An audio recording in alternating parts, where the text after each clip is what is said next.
Hi, and welcome to my podcast on real relationships. My name is Sophie Passon, and I am a relationship expert, international speaker, and best-selling author of the book Your Other Half. I decided to start this podcast because, in my opinion, relationships are currently not being portrayed as what they really are. Whether you're watching the news or social media, TV, the perception given to people is wrong. And my aim is to talk about what happens in the real world, talk about real stories, and listen to what real people think, do, or go through, as opposed to creating expectations of something that doesn't actually exist. I may not agree with everything that is said by my guests, but it is their chance to express their opinions and their stories. And here today we have Cath Lloyd, and we are going to talk about unexpected life changes. Obviously, some changes are always unexpected, but sometimes we're brutal with it. So, hi, Cath, how are you?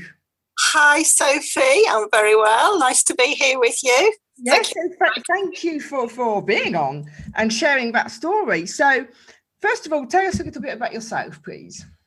So, my name's Cath Lloyd. I help people with anxiety and stress management, coping skills, and I'm the author of When Dad Became Joan, Life with My Transgender Father. So, I help people to manage unexpected change, help them with their coping strategies so that they can come out the other side with a positive outlook and a smile on their face. Okay, so tell us what happened. What was the unexpected life change? Well, in 23rd of August 2017, beautiful day. I was out walking my dogs, and it was about 5:30 in the afternoon, walking through the trees. The birds were singing. It was almost perfect. And then my phone rang, and for some unknown reason, and I'm not a techie person, I'd happened to put a different ringtone on my son's number. I was scrambling around trying to get my phone out quickly before it went to answer machine. And I was thinking, oh, what a lovely surprise that my son was phoning me at this time of the afternoon. And, you answer like you do, hi, Pete, how are you? This is unexpected. And there was a little silence. And then this voice talked to me. And I thought, this isn't Pete. Yeah. And the voice said, hi, Cath, this is Rob. And I knew that Pete had been out mountain biking. He was a semi-professional mountain bike racer, rider, doing enduro, so very, very tough stuff. And I knew he'd been out riding socially with this friend of his. And so, like you say, oh, hi, Rob, how are you? And then I suddenly thought, hang on a minute. Why is he ringing me? That's what I said. I said, Rob, if you're phoning me on Pete's phone, there's a problem. And he just went, Cath, he's had an accident. He's in the fetal position. He can hear, he can see, he can speak. The paramedics are here. And we're just waiting for the air ambulance to come and take him to the hospital. And I didn't really know what I said, to be perfectly honest. Yeah. This friend was in control. And the thing is, to a degree, you don't even know if it's a bad accident or is going to be okay sort of thing, because, no one knows at this point, really. They take people and they put them in certain positions just in case, don't they? That's it. And in fact, Rob was very, very good. He was very, very calm. He put me at ease. But he said, Cath, I suggest you get yourselves packed up and come up to Scotland. So we're in the West Midlands and my son is in Edinburgh. Right. So, and then suddenly it was, Cath, Pete wants to speak to you. I said, okay. And he came on the phone and he just said, Mum, I love you. And I thought, a 20-year-old lad saying to his mum very openly, I love you. I thought, he's frightened. Yeah. this isn't good. So, okay, all right. And I said, I love you too, Pete. We're going to come up. We'll be with you as soon as we can. And then Rob came back on the phone and he said, I'll keep in touch with you and let you know where we're going to go, which hospital we're going to go to, but to let you know that I'm going to be with Pete. All right. And I'll see you there. So I immediately phoned my husband. Luckily, I was at the end of my walk, so I was okay. Luckily, my daughter was at home from uni, so that was better. And I just rang my husband and I said, I've just had a call off Rob. Pete's had an accident. We need to go to Edinburgh. Okay, all right, I'll get the camper packed up. And I got home. Within half an hour, we were packed up and we were off. Mm-hmm. It was eventually at Western General Hospital in Edinburgh, and we must have got there at about 11:15 at night. But at that time of night, trying to get into a hospital is almost virtually impossible because we didn't know where we were in the hospital. When you're in a panic, because by that time, I kept myself calm, pretty much calm, nearly all the way up. We had normal conversation all the way up because, like you say, you don't know what you're going to be faced with. But then it's very real when you're in the hospital. When you get to the hospital, it's very, very real. And the map didn't seem to make sense of where we were. There was nobody about. And then eventually I saw some nurses coming out. I saw some nurses and I knew where we had to go and they helped us, direct us there. So by this time, it was nearly midnight by the time we got into the ward. And like you say, we didn't know what was going to confront us. Who was going to be there. We knew by then that his then girlfriend was there, and we'd met her about 4 times. Mm-hmm. And her parents were there, who we'd never met before. And then, of course, you're greeted with all the staff who are directing you where to go and trying to give you information. And so there he was in ITU. Lying flat, still got his riding kit on, still got mud all over his face after having a good ride. And then we had to go from there. And then that was when they started to inform us of what injuries he had sustained. What had actually happened? Do you know? Well, obviously you know now. Well, yes. I mean, he was able to tell us all about it. So he'd been riding the trails through the trees, and then they were going along a trail to the next place where they were going to ride. And his front wheel had hit a tree root, mm-hmm. and he just went over the handlebars, landed on his head, and smashed his C3 vertebrae. Right. So from the top of just underneath the skull, you've got 1, 2, 3. Mm-hmm. So right at the top. So very quickly, because they were starting to get a bit worried about how long we were taking to get there, they decided to put him on a ventilator because he was struggling with his breathing, and they wanted to get him down to theatre. Yeah. At the time, because they'd done the x-rays, he hadn't severed his spinal cord. His spinal cord was crushed mm-hmm. by the breakup of the C3 vertebrae. So what they wanted to do very quickly was to getting him to surgery, and they wanted to do 2 operations. They wanted to put some metal work in the front of his C3 vertebrae, so like put a cage round and some pins round, and then they wanted to roll him back over and to fix the back. Eventually, so that was a 6-hour operation, and they had only done the front. Mm-hmm. They didn't feel that it was safe enough, that he was in a stable enough condition to be able to roll him over, because that was a big procedure in itself. So what happens next, so to speak? Well, what happens next is, luckily we were in our camper, so we got out of bed for the night, thank goodness, because the fringe was on and there would have been nowhere to stay. They said to us, go and try and get some sleep. So we went back to the camper, made up the bed, and we just lay in bed.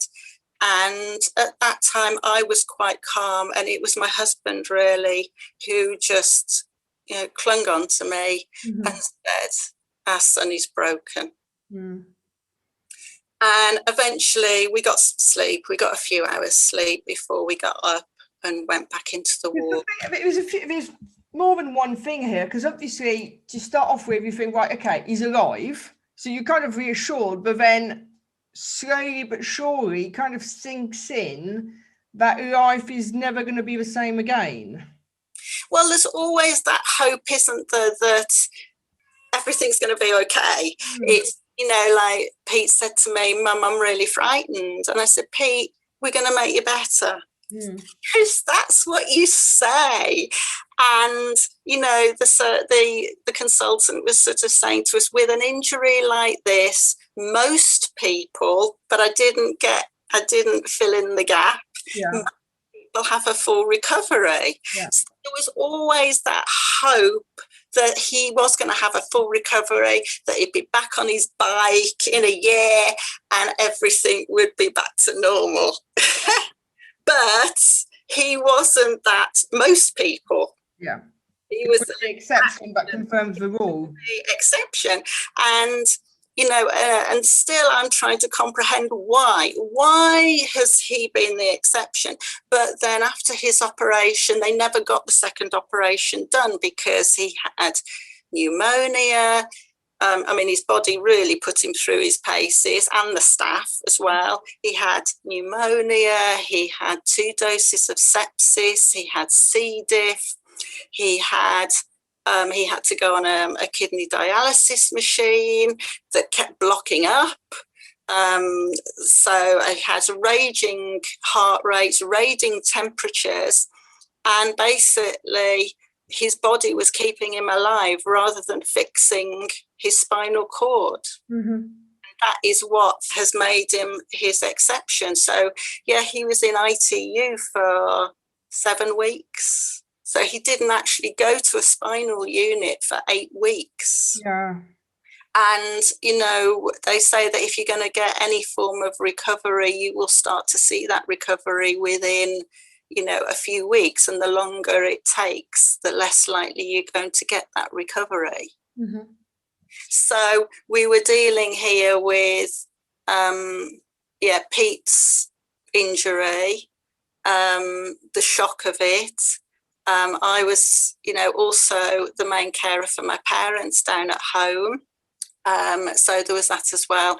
But luckily, at the time he'd got this girlfriend who was very dedicated to him, and she was there every single day. So that eased our burden a little bit with being able to come home and go back. And so we were able, my husband was able to run his business. I was able to look after my parents. So that sort of system worked really, really well. But it's still the not knowing, it's still the seeing your 20-year-old son lying in bed on a ventilator, not being able to understand him, not knowing what was going to happen, how it was going to happen. It's uncertainty, isn't it? We as humans don't like the unknown. We want either reassurance or to be certain that it's either good or bad. Yeah, that's right. And when the operation, and then there was, of course, my relationship with the girlfriend as well, and her mother, who was there a lot as well. So it could get very crowded physically and emotionally around the bed. There were times I was up there on my own and my husband was at home trying to work. And then when the third time that his second operation was cancelled, that's when it really started to hit me. I had self-harming thoughts. I had them twice through that year, that first year. That was the first time. And I remember just sitting there. It was a sunny day, sitting on a bench in the grounds of the hospital, just thinking I was in such emotional pain. Mm-hmm. Because I didn't know I couldn't do anything. I was helpless, and a helpless mother feels absolutely. The mother instinct, whether it's in us or an animal, is to protect the young, so to speak. Absolutely, and make them better. And I'd always been able to do that until now. And I was in the hands of the NHS, and luckily he was in very good hands, and I was in the hands of the gods. Yeah. So of what they were going to do with him, or I'm not I don't class myself as a religious person, but I don't know how else to express. No, I know what you mean. And then of course it was trying to work out how I was going to deal with my emotions as well, and I just questioned myself. Why are you feeling like this? Why do you want to self-harm? What good is it going to do? How is that going to help my son? Yeah. How is that going to help my daughter, my husband, my parents? And you to a degree. And me. But at the time, it was the only way I felt I could escape this unbearable pain I was feeling. But actually being very logical about the whys and the whats, it made me straighten my thought process out. Yeah. And then, after about half an hour, I was able to, lift myself out of it and carry on. Mm-hmm. And obviously, so you didn't have a second operation. So what was the outcome, so to speak? So the outcome actually was that he's better off without that second operation now. So he's now a C4 complete, mm-hmm. which means he's never going to regain movement from his shoulders down. So why was it better for him not to have that operation then? Because he's so restricted. So if you imagine you can lift your shoulders, but you need gravity. He can't pull his shoulders back down. So it's gravity or somebody else pulling down on his shoulder. Right. It won't go down. He's got limited lung capacity. His diaphragm doesn't work properly. And he's got so little movement. I mean, when we move, all right, and we turn our head, our shoulders. We don't realise how much we use. That's it. So in actual fact, if he had that other operation on the back of his neck, he would be even more restricted. Right. And actually what they said was he is actually stable. Yeah. And it was really then about, over the months of recovery, him building his neck muscles up to help protect his vertebrae, and so that he's got plenty of strength in his neck to hold his head. So my confusion is, so it's nerve damage in his spinal cord, but then why can he feel you press his left little toe? Yeah. If he can feel the pressure on his left little toe, then there's information going through that spinal cord that's getting a little bit confused somewhere. So if he can feel that left little toe, why isn't his body still recovering? Yeah. Spinal cord, still recovering, so that he can get feeling in his hands and then start to get movement back. But of course, the human body is a very complicated and complex bit of machinery, isn't it? Yeah. And then with your mindset as well, that has a huge impact on I think on your recovery. And this isn't just about spinal cord injury. This is about anything. In general, yeah. And I can't find the answers. People just say that's the way it is. Yeah, which doesn't know, but at the same time, it is the way it is. Yeah, that's right. But thankfully, my son has accepted it, and he probably has accepted it a lot more quickly than me and his dad. Yeah. And I think this is the thing, for him, it's right. It is probably to a degree easier because he's got to get on with it. Where with you, you're grieving for the person as you knew them. That's right. And, I was having a discussion. And also, it's also got a ripple effect of what's coming next. Well, yeah, because the ripple effect is, well, what do I do now? He has a getting up regime of a 2-day rota.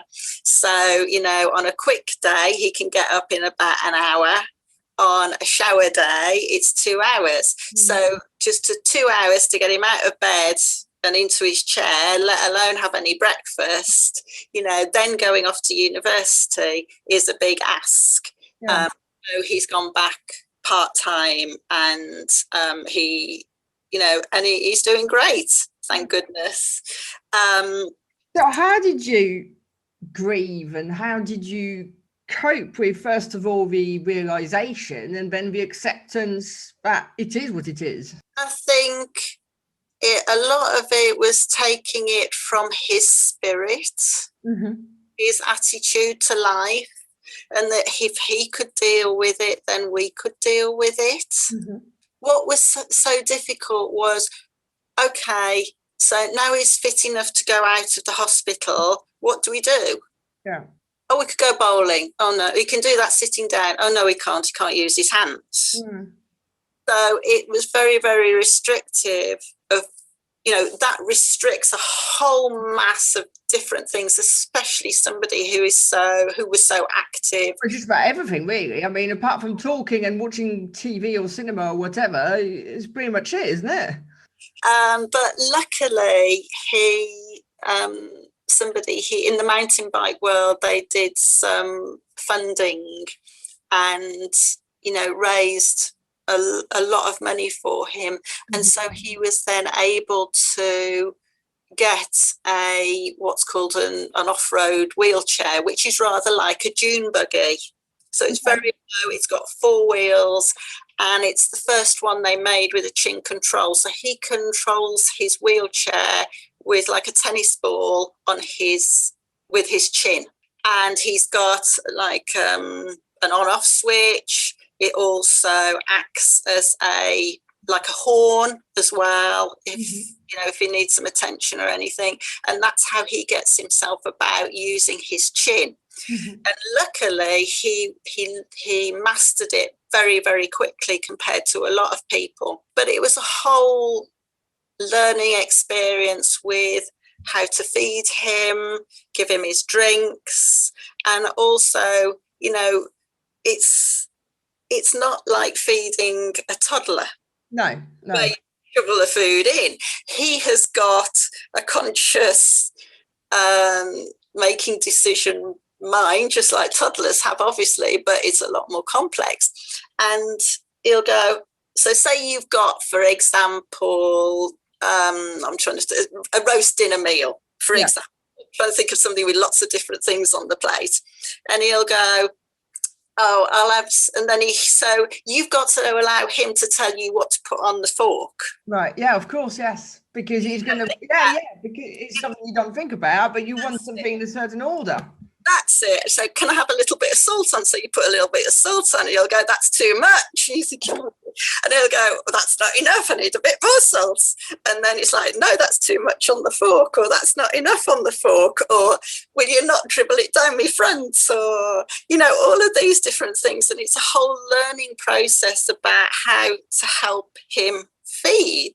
Yeah, so they can still have some enjoyment from his fat sort of thing. Yeah, that's right. And then his wheelchair might not be right. Or you're thinking, well, he looks straight, but he's only got feeling from the top of his crown of his head to his shoulders. So if his neck isn't straight, if his body isn't straight in the wheelchair, or he's at an angle, that way or that way, he's going to feel it in his neck. Yeah. He goes, I'm not comfortable, but he doesn't know what isn't comfortable. So you have to work out why he's not comfortable. Yeah. So I'm thinking, oh, Jesus Christ, how am I going to manage this? But actually, he is, where are we? 4.5 years in. Yeah. So he's into his recovery now. So he is very, very aware of his body. Thank goodness. Yeah.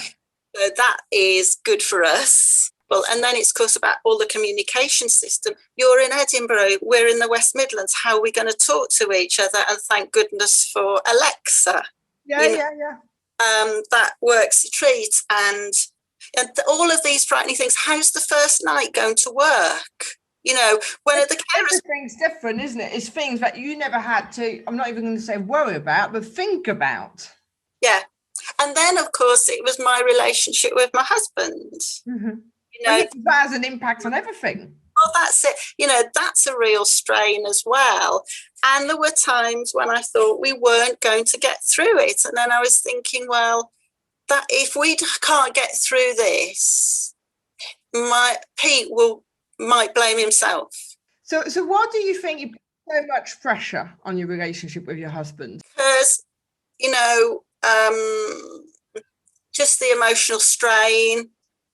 When we were fixing the house up for him, luckily, family pulled together. We were able to buy him a house, a dormer bungalow, but alterations had to be made. So I was up there supervising that. My husband was at home, and the strain of the travelling. So we travelled every weekend up and down from Edinburgh, 288 miles. And then when he was at the spinal unit, it was Glasgow. And so this was now nearly a year on, and we were still doing a lot of travelling. And I remember we'd got somebody there doing the bathroom. We got a skip on the front, and there was all this hardcore left over. And my husband was, about to get in the car and come back down to the West Midlands. And he just turned to me and says, Cath, he goes, I'm coming back in 4 days. I want all that lot in the skip by the time I get back. And I just thought, right, you bastard. Yeah. Excuse my language. I don't use language like that, especially at my husband. But I just thought, right, you bastard. I'm going to there was about 1.5 tons of hardcore that had to go in that skip. And I thought, I'm going to get this in this fucking skip in 2 hours. Yeah. And I did. And I just thought, my parents brought me up and my sister to be independent. And I just thought, and I know this doesn't make sense to people listening to this. And I was shoveling away. I thought, if I can get that 1.5 tons of hardcore in that skip in 2 hours, I'm going to be all right. And I think this is it. Sometimes we kind of take it out on something that's irrelevant. But it is it's not the last drop, so to speak, but it is just that, it's the frustration and actually being able to do something about it, because you could do something about that. Not anything else. Absolutely. And so, yes, that was the strain on our relationship, but we got through it. Mm-hmm. Because I was determined to get through it, because I didn't want, my son to feel as if he was to blame. I didn't want to have to share time. Yeah. I wanted us to carry on as normal as we could do. And of course, my daughter had, she was spending time at university. She got our dogs at the weekends, and thankfully for the dogs, gave her comfort. So she was doing her bit to help keep the family going, as well. So what would you say you've learned about yourself? I've learned how resilient I am. So this resilience has built up. Mm-hmm. So, the resilience has come from experiencing my dad going through transgender reassignment. I learned a lot about me from that. Mm-hmm. And that is really what set me on the course of helping people with stress and anxiety. And it's because I knew myself a lot better than I did previously. And this is what, going through these drastic changes, you've got to learn. You've got to be honest with yourself and find out what the problems are, and learn. And the thing is that there's a choice. You're either going to be a victim or you are going to adapt. That's it. There's kind of no third option. And through my dad's gender reassignment, I classed myself, I was a victim, and that's why it took me so long. Mm-hmm. But this time I wasn't going to be that, because, this is head on. We function, we cope, we manage it, and we keep it together. And this is the thing, this is the start, you survival, quite literally. Then I suppose come acceptance, finding the new normal, which is probably being overused at the moment with coronavirus, but it is what it is, a new normal, adjusting to that. And then kind of like going back onto the train of life, I suppose. And that's it. And then, and sometimes it still takes, my feelings still take me by surprise. So just talking about it now, my voice really wavered. And then occasionally it will hit me, especially, family meal out at a restaurant. And I'm sitting there thinking, I shouldn't have to be feeding my 24-year-old son. But then I think, come on, kids, you got to just snap out of this. And then, of course, it's dealing with other people, because other people think that, and this is ignorance about them. And I'm sure most people are ignorant of something that's going on in the world. But it's amazing how many people think that because he is disabled, that he hasn't got a full functioning thinking brain. And that really irritates him, and can be really irritating for everybody else around us seeing it. But it's dealing with that as well sometimes. But you've got to have a good sense of humour to get through it. And I suppose, which is also why it's important to do this recording, because it's about educating people. And as you talk about it, I've learned a lot today from you explaining. I was like, I never thought of that. So you can either educate people or not. And how are you going to educate people if you don't talk about it? And this is the thing, we went to Pete and I went to a lecture. And this is exactly what this author said. You got writing and talking is about education. It isn't just spouting off about how much you know. It's about helping other people understand so that they can be better, more advanced person than they were the day before, because every experience changes us. Like you were saying, change can be minimal, it can be huge, but every little change develops us in some sort of way. And how would you say has your relationship changed with your son? Well, we're always pretty close, and with my daughter, close as well, but closer. Definitely closer.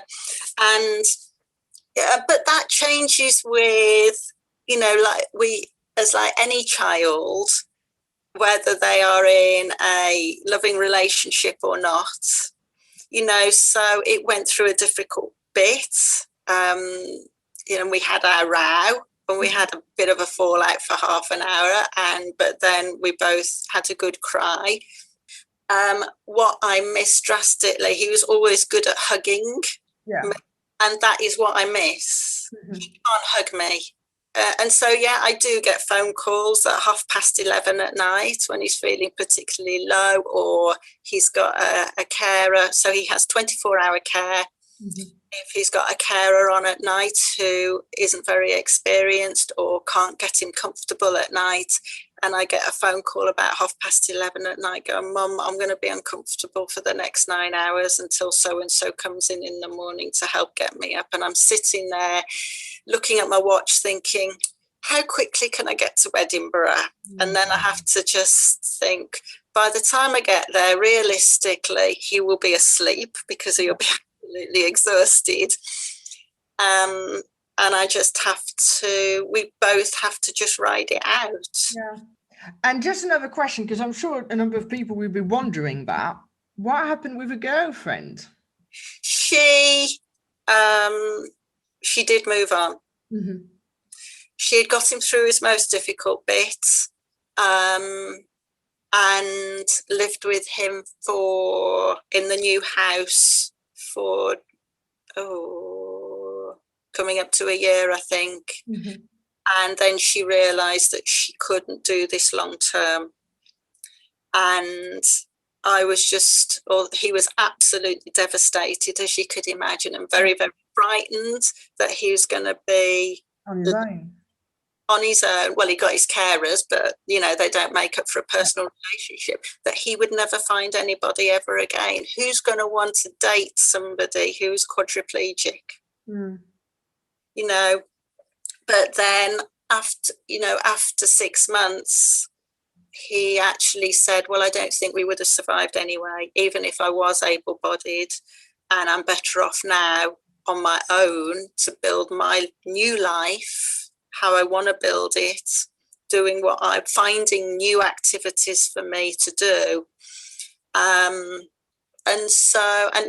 just had to say to him, look, whoever you come in contact with now is going to know you for who you are now, not who you were before.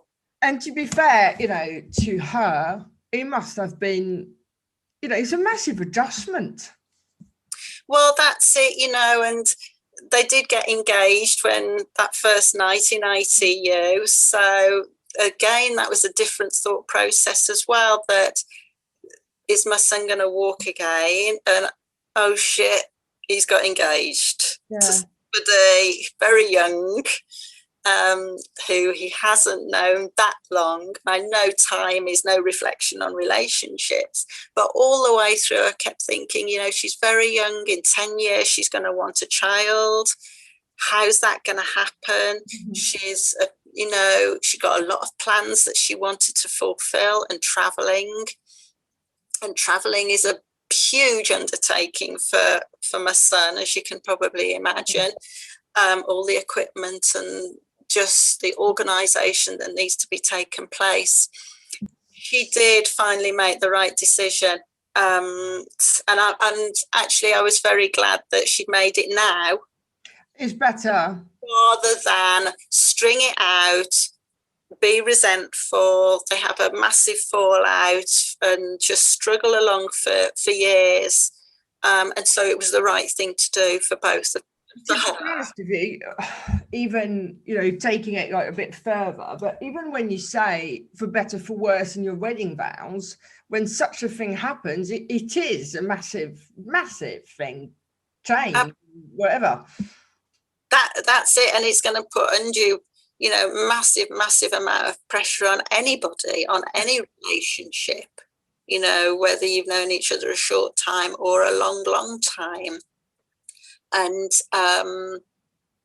yet he has been able to find his way in life now, which is fantastic. I mean, in 2019, we did the charity hike up Snowdon with the backup trust, called the Snowdon Push, and I think there were 9 teams, all wheelchair users, and you have your support party and you go up the Llanberis Pass up to Snowdon and back, and I think that we were the first team with a chin control wheelchair up there. Mm-hmm. Got up there under his own steam. So that was absolutely phenomenal achievement for everybody and for him, because it's very tough for everybody. And it must give a sense of pride and happiness to be able to do that. Oh, absolutely. And for everybody, and a lot of people on the team were his old riding mates, and they just felt so good that they could do something with him apart from raising money for a very good charity, but also to get him up Snowdon, because he never went. He always wanted to go up Snowdon on his bike and down, but he never managed it. But at least he went in his buggy, able to do that. So absolutely, it was a phenomenal day. Absolutely phenomenal. I can imagine. Well, we're actually getting towards the end of our time together. So what pearl of wisdom could you share? Pearl of wisdom. Oh God. Pearl of wisdom. So many things. One is be honest with yourself. That is the first place to start. If you can't be honest with yourself, how are you going to be honest with anybody else? And to take it all day by day and accept that it's going to be frightening. Accept that you're going to have your real down days, but not be frightened to make good days out of it as well. Yeah.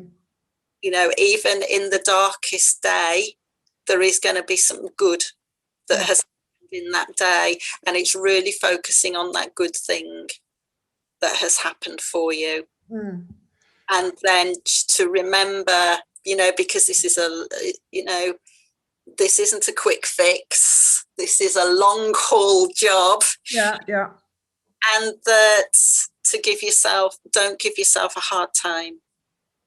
And then for other people as well, it's if somebody has a go at you on the bus or on the train or in the supermarket and, you know, you feel it's unfair, it's just have a little moment to think, well, what's going on in their life?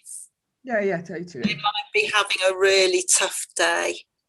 Totally. Well, Cath, thank you so much for sharing your story with us. And for everybody else, if you enjoyed the show, then please subscribe, leave us a review, but more importantly, come back for the next episode. Thank you.